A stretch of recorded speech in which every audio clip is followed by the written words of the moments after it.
प्रत्यक्ष बंधुभगिनी आपण सध्या आहोत नाडोली येथे.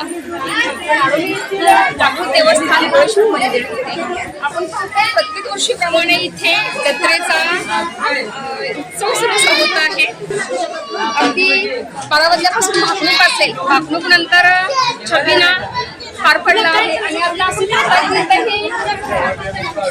भाविकांची रांग लागलेली आहे. अगदी सांगली, सातारा, सोलापूर, कोल्हापूर संपूर्ण महाराष्ट्रातून या जागरूक देवस्थानाच्या चरणी लीन होण्यासाठी आपल्या गाराण गाण्यासाठी प्रत्येक भाविक येत असतो. पहा आलेला आहे ते प्रत्येकाला भंडार लावत आहेत. मानाचा भंडारा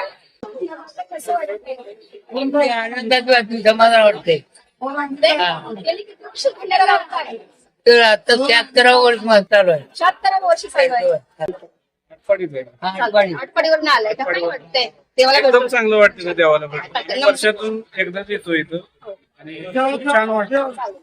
मिठाबाई कशी धुळेश्वर यांच्या विवाहाची पालखी आहे आणि त्यासोबतच इथं पाषाण आहे.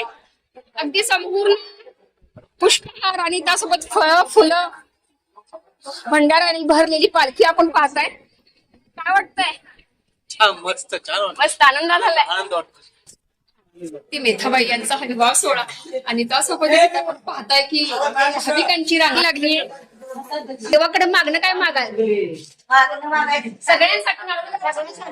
सगळ्यांसाठी नाडोली गावासहित सगळ्या माणसांसाठी काय मागणं चांगलं व्हावं पण असंच मागणं मागायचं.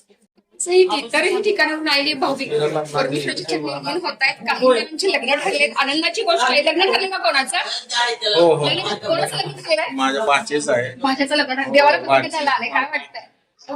देवासाठी आता सीआरपीएफ मध्ये आर्मीमध्ये आहे. गडचिरोलीला झारखंडला.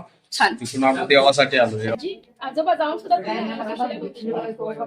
करायचं, आपला योग आम्ही आहे. आम्ही पहिल्यापासून आहे इथं देवाला येते. तरी पण आलाय.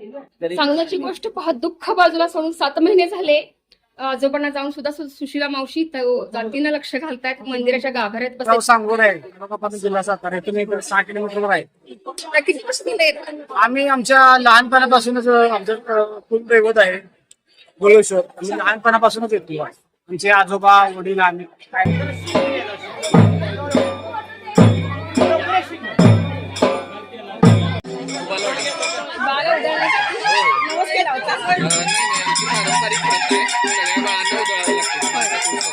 मॅडम काय वाटतंय?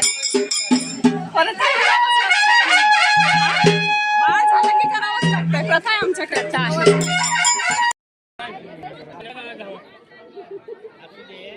आणि आपण पाहिलं की आता चांगलं सगळ्यांचं चांगलं होतं. ही सगळ्यांसाठी आपण भाविकांच्या तोंडून आपण पाहतो. तुळबाच्या नावानं